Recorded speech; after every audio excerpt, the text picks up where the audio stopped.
Good afternoon, service learners. Sergio Vasquez from the Center for Public Service. I hope you're doing well.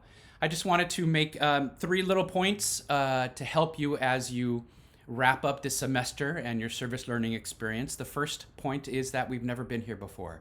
A global pandemic. This is our second effort to try to adjust to that by moving into a remote virtual platform. As you've experienced, those of you who have been reaching out remotely to various agencies. The challenges are not only about connectivity, but really about this fatigue on all ends. And so that has been a challenge. We've never been here before. And that leads me to the number two. The second point is that we've adjusted from an hours requirement to really doing our best to commit to what we could support. And that may have happened at various stages of the semester, depending on their service agencies. So commit to what you could support. And then the evaluation would be, did you support what you committed? And so if you have been able to support, in some cases, one group just started yesterday, on Friday. And so would have 2 experiences under their belts. And so that would be that baseline that allows them to feel like they have been able to contribute to this experience. So again, number 2, not necessarily an hours tally, but really an opportunity to say you've done what you could, as well as our partners, and find out a way to make this an equitable experience and make sure that you do get your graduation credit. And then finally, number 3, communication has been a challenge. Some for their mental well-being have shut off notifications for Canvas because your inboxes have been overwhelmed, and that's completely understandable.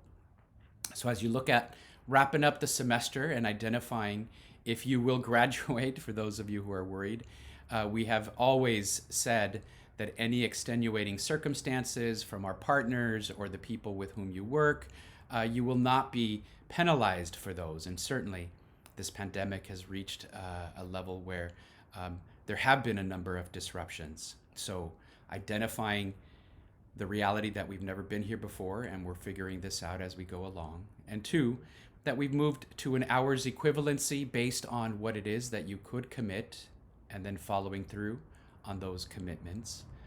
If you feel that you are in a place where you need a little bit of work, for example, you've been so overwhelmed that you haven't been able to respond, we haven't heard from you, etc., then please do reach out so that we can make sure in these last few days that we find an equitable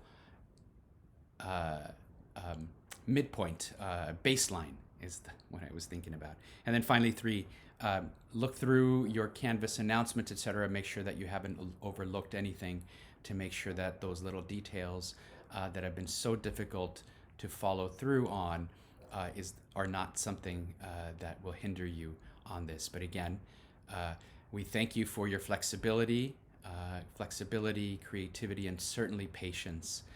I'd ask that in conclusion, if you have any suggestions as you have seen this from the outside, looking down and looking in, thinking about the successes and challenges, if there's anything that comes up, if you found a new way of communicating that might be helpful to reach out, less obtrusive, a little bit more direct, please do reach out, because as we prepare for the second semester, we'll be using the experiences of this semester to help us then adjust.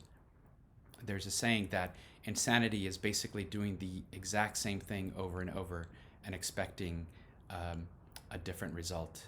We can't continue to do the same things because we've never been in this place. And so I thank you for your flexibility. I welcome your feedback, and please do reach out if you have any questions, but also please make sure that you go through those communications so that some of those questions may have already been answered.